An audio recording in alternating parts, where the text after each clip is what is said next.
ಸ್ನೇಹಿತರು ನಮಸ್ಕಾರ. ನಾನು ನಿಮ್ಮ ರಾಕೇಶ್ ಶಾರುಂಡಿ. ಒಬ್ಬ ನತದೃಷ್ಟ ಹುಡುಗನ ಕೇಸ್. ಕಾಳಜಿ ಇರುವ ಮಾಧ್ಯಮಗಳು ಈ ಕೇಸ್ನ ಆದಷ್ಟು ಜೀವಂತವಾಗಿ ಇಡಲಿಕ್ಕೆ ಎಷ್ಟು ಸಾಧ್ಯವೋ ಅಷ್ಟು ಕೆಲಸವನ್ನು ತಮ್ಮ ಕರ್ತವ್ಯ ಎಂಬಂತೆ ನಿರಂತರವಾಗಿ ಸುದ್ದಿಯನ್ನು ಪ್ರಸಾರ ಮಾಡ್ತಾ ಇದ್ದಾವೆ.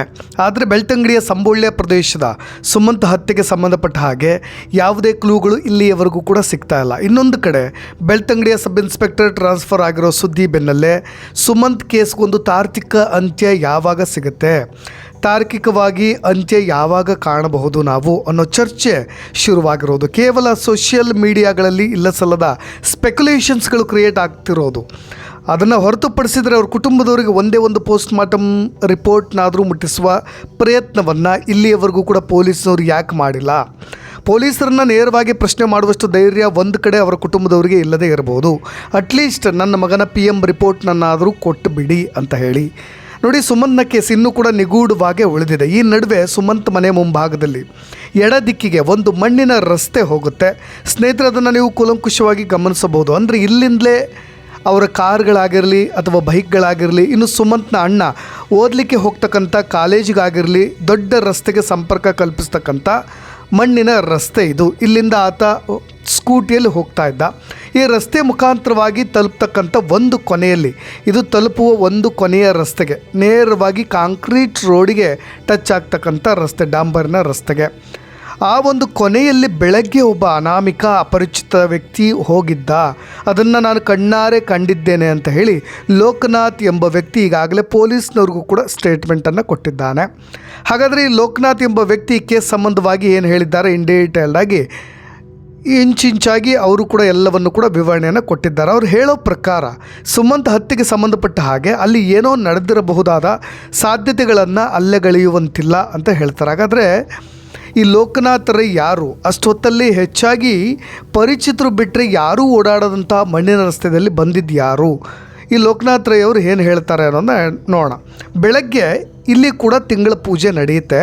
ಧನುರ್ಮಾಸದ ಧನುರ್ಪೂಜೆ ಅಂತ ಹೇಳಿ ಗೇರುಕಟ್ಟೆಯಲ್ಲಿ ದುರ್ಗಾ ಪರಮೇಶ್ವರಿ ದೇವಸ್ಥಾನದಲ್ಲಿ ಹೇಗೆ ಧನು ಪೂಜೆ ನಡೆಯುತ್ತೋ ಅದೇ ರೀತಿ ಇಲ್ಲೂ ಕೂಡ ಧನು ಪೂಜೆ ನಡೆಯುತ್ತೆ ಇನ್ನೊಂದು ದೇವಸ್ಥಾನದಲ್ಲಿ. ನಾವು ಬೆಳಗ್ಗೆ 5ರಿಂದ 5:15 ಸುಮಾರಿಗೆ ಬೈಕ್ ಏರಿ ಕೂತಿದ್ದೆ ಹೋಗಲಿಕ್ಕೆ ಅಂತ ಹೇಳಿ. ನಮ್ಮ ಮನೆಯ ಪಕ್ಕದಲ್ಲಿ ಮೇಲಿನ ಮಣ್ಣಿನ ರಸ್ತೆಯಿಂದ ಒಂದು ಡೌನ್ ಇದೆ, ಅದು ಫ್ಲೋಟ್ ಇದೆ. ಸೊ ಅಲ್ಲಿಂದ ಏಕಾಏಕಿಯಾಗಿ ಒಂದು ಬೈಕ್ ಬಂತು.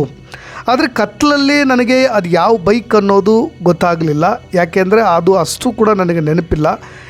ಬೈಕ್ ಹಾಗಂದ ಮಾತ್ರಕ್ಕೆ ತುಂಬ ಸ್ಪೀಡಾಗಿತ್ತು ಅಂತಲ್ಲ, ಸ್ಪೀಡಾಗೂ ಕೂಡ ಇರಲಿಲ್ಲ. ಒಂದು ಆವ್ರೇಜ್ ಸ್ಪೀಡ್ನಲ್ಲೇ ಬೈಕ್ ಕೆಳಗೆ ಹೋಯಿತು. ಆ ವ್ಯಕ್ತಿಯ ಮುಖ ಕಾಣಿಸ್ಲಿಲ್ಲ. ಯಾಕಂದರೆ ನಾನು ಕೂಡ ಅಷ್ಟೇನು ಕುತೂಹಲದಲ್ಲಿ ನೋಡಲಿಲ್ಲ, ಕ್ಯಾಶುಯಲ್ ಅಂತ ಅಂದ್ಕೊಂಡೆ. ಆದರೆ ಹೀಗಾಗುತ್ತೆ ಅಂತ ಯಾರೂ ಕೂಡ ಊಹೆ ಮಾಡಿರಲಿಲ್ಲ ಅಂತ ಹೇಳ್ತಾರೆ. ನೋಡಿ, ಅವರ ಮನೆಯ ಮುಂಭಾಗ ಮತ್ತು ಆ ಪಕ್ಕದ ರಸ್ತೆಗೆ ಒಂದು 5 ಅಡಿ ಅಂತರವೂ ಕೂಡ ಇಲ್ಲ. ಆದರೆ ಅವರು ಕ್ಯಾಶುಯಲಾಗಿ ಕೂತಿರ್ತಾರೆ, ಎಲ್ಲೋ ಹೋಗಬೇಕು ಅಂತ. ಏಕಾಏಕಿಯಾಗಿ ಮೇಲಿಂದ ಒಂದು ಬೈಕ್ ಬಂದಾಗ ಅದನ್ನು ತುಂಬ ಕಾಳಜಿ ವಹಿಸಿ ನೋಡುವಂಥ ಅಗತ್ಯ ಯಾರಿಗೂ ಕೂಡ ಅಲ್ಲ. ಅಲ್ಲಿ ಆ ಲೋಕನಾಥ್ ಇರ್ತಕ್ಕಂಥ ಜಾಗದಲ್ಲಿ ಬೇರೆ ಯಾರಿದ್ದರೂ ಕೂಡ ಅದೇ ರೀತಿಯಾಗಿ ಗಮನಿಸ್ತಾ ಇದ್ರು ಅಂತ ನಾನು ಅಂದುಕೊಳ್ತೇನೆ. ಇನ್ನೂ ಮುಂದುವರೆದು ಆತ ನೇರವಾಗಿ ಸುಮಂತ್ ಮನೆಯಿಂದಲೇ ಬಂದಿರೋದು ಅನ್ನೋದನ್ನು ಲೋಕನಾಥ್ ರೈ ಅವರು ಹೇಳ್ತಾ ಇದ್ರು. ಯಾಕೆಂದರೆ ಆ ರಸ್ತೆ ಇದೆಯಲ್ಲ, ಮಣ್ಣಿನ ರಸ್ತೆ ನೇರವಾಗಿ ಅಪ್ಪಿದೆ, ಸ್ವಲ್ಪ ಮೇಲೆ ಈ ಪೀಕ್ಗೆ ಹೋಗೋ ರೀತಿಯಾಗಿದೆ. ಆ ರಸ್ತೆ ಸುಮಂತ್ ಮನೆಗೆ ಸಂಪರ್ಕವನ್ನು ಕಲ್ಪಿಸುತ್ತೆ. ಹಾಗಾಗಿ ಸುಮಂತ್ ಮನೆಯ ಭಾಗದಿಂದಲೇ ಬಂದಿರೋದು ಅನ್ನೋದನ್ನು ಅವರು ಹೇಳ್ತಾ ಇದ್ರು. ಹಾಗೆ ಆತ ಅಲ್ಲೇ ಹತ್ತಿರ ಇರುವ ರಬ್ಬರ್ ತೋಟದವರಿಗೆ ಸಂಬಂಧಪಟ್ಟಂಥ ಒಂದು ಆಟೋಗೆ ಡಿಕ್ಕಿ ಹೊಡೆದ. ಹಾಗೆ ಕೈ ಸಿಗದೆ ಪಾಸಾಗಿ ಹೋಗ್ತಾನೆ. ಆದರೆ ಆತ ಯಾರು, ಆ ಬೈಕ್ ಎಲ್ಲಿ ಎದ್ದು ಡಿಕ್ಕಿ ಹೊಡೆದು ಏಕಾಏಕಿಯಾಗಿ ವೇಗವಾಗಿ ಪಾಸಾಗಿದ್ದು ಯಾಕೆ ಅನ್ನೋ ಮಾಹಿತಿ ಇನ್ನೂ ಕೂಡ ಸಿಕ್ಕಿಲ್ಲ. ಅದನ್ನು ಪೊಲೀಸ್ನವರು ಯಾವ ನಿಟ್ಟಿನಲ್ಲಿ ತನಿಖೆ ನಡೆಸ್ತಾ ಇದ್ದಾರೆ ಅನ್ನೋ ಅಪ್ಡೇಟ್ಸ್ ಕೂಡ ಕಂಡು ಬಂದಿಲ್ಲ. ನೋಡಿ, ಲೋಕನಾಥ್ ಅವ್ರದ್ದು ಒಂದು ಮಧ್ಯಮ ವರ್ಗದ ಕುಟುಂಬ.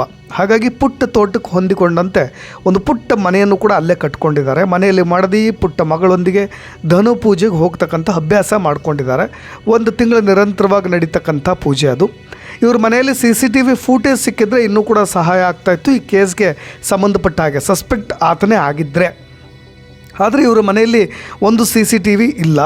ಆತ ಹಳೆಯ ಬೈಕ್ನಲ್ಲಿ ಹೋಗೋದನ್ನು ಖಾತ್ರಿಪಡಿಸ್ತಕ್ಕಂಥ ಲೋಕನಾಥ್ ಅವರು ಅವರ ಮನೆಯಿಂದ ಒಂದು 50 ಮೀಟ್ರ್ ದೂರದಲ್ಲಿ ಇನ್ನೊಂದು ಮನೆ ಇದೆ, ಒಂದು ದೊಡ್ಡ ಬಿಲ್ಡಿಂಗ್ ಇದೆ. ಆ ಬಂಗಲೆಯಲ್ಲಿ ಇರ್ತಕ್ಕಂಥ CCTVಯಲ್ಲಿ ಏನಾದರೂ ಆತನ ಮುಖಚರ್ಯೆ ಸೆರೆ ಸಿಕ್ಕಿರಬಹುದು ಅನ್ನೋದನ್ನು ಅವರು ದೃಢಪಡಿಸ್ತಾರೆ. ಅದಾದ ನಂತರ ನಾವು ಕೂಡ ಮನೆಗೆ ಸಂಪರ್ಕ ಮಾಡೋ ಪ್ರಯತ್ನವನ್ನು ಪಟ್ವಿ. ಆದರೆ ಆ CCTV ಫೂಟೇಜ್ಗಳು ನಮಗೆ ಅಷ್ಟು ಸುಲಭವಾಗಿ ಯಾವ ಮನೆಯವರು ಕೂಡ ಕೊಡದೇ ಇರತಕ್ಕಂಥ ಕಾರಣ ಅದು ಕೂಡ ಸ್ವಲ್ಪ ಫೇಲ್ ಆಯಿತು. ಇನ್ನು ಸುಮಂತ್ನ ತಾತ ಕೂಡ ಅವರು ಕೂಡ ಒಂದಿಷ್ಟು ಮಾಹಿತಿಗಳನ್ನು ಕೂಡ ಕೊಡ್ತಾರೆ. ನಾನು ಮಲಗೋ ಮುನ್ನ ನಾನೇ ಅವನಿಗೆ ಹಾಲು ಕೊಟ್ಟಿದ್ದೀನಿ, ನನಗೆ 20 ವರ್ಷಗಳಿಂದ ಹಾಲನ್ನು ಕುಡಿಯೋ ಅಭ್ಯಾಸ, ರಾತ್ರಿ ಕೂಡ ನಾನು ಅವನಿಗೆ ಒಂದು ಲೋಟದಲ್ಲಿ ಹಾಲು ಕುಡಿ ಅಂತ ಹೇಳಿ ಕೊಟ್ಟು ಮಲಗಿದ್ದೀವಿ, ಆದರೆ ಬೆಳಗ್ಗೆ ಈಗ ಆಗುತ್ತೆ ಅಂತ ಹೇಳಿ ನಾನು ಕೂಡ ಊಹೆ ಕೂಡ ಮಾಡಿರಲಿಲ್ಲ ಅಂತ ಹೇಳ್ತಾರೆ. ಇನ್ನೊಂದು ಕಡೆ ಅವರು ಆತ ಸಾವನ್ನಪ್ಪಿದಂಥ ಕೆರೆ ಪಕ್ಕದಲ್ಲೇ ಇರ್ತಕ್ಕಂಥ ಕಾಲುವೆ ಬಗ್ಗೆ ಕೂಡ ಮುಂದುವರೆದು ಮಾತನಾಡ್ತಾ ಇದ್ರು. ನೋಡಿ, ಅದ್ರ ಬಗ್ಗೆ ನಾವು ಕೂಡ ಪ್ರತ್ಯಕ್ಷವಾಗಿ ಒಂದು ರಿಪೋರ್ಟನ್ನು ಕೂಡ ಮಾಡಿದ್ರು. ಅಲ್ಲೊಂದು 2 ಪೈಪ್ಗಳು ಕಾಣಸಿಗುತ್ತೆ. ಮೇಲಿಂದ ನಡ್ಕೊಂಡು ಬರ್ತಾ ಇದ್ದರೆ ಆ ಡೌನಲ್ಲಿ ಹೊಂಚು ಹಾಕಿ ಕೂತವ್ರಿಗೆ ಏನೂ ಕೂಡ ಕಾಣೋದಿಲ್ಲ.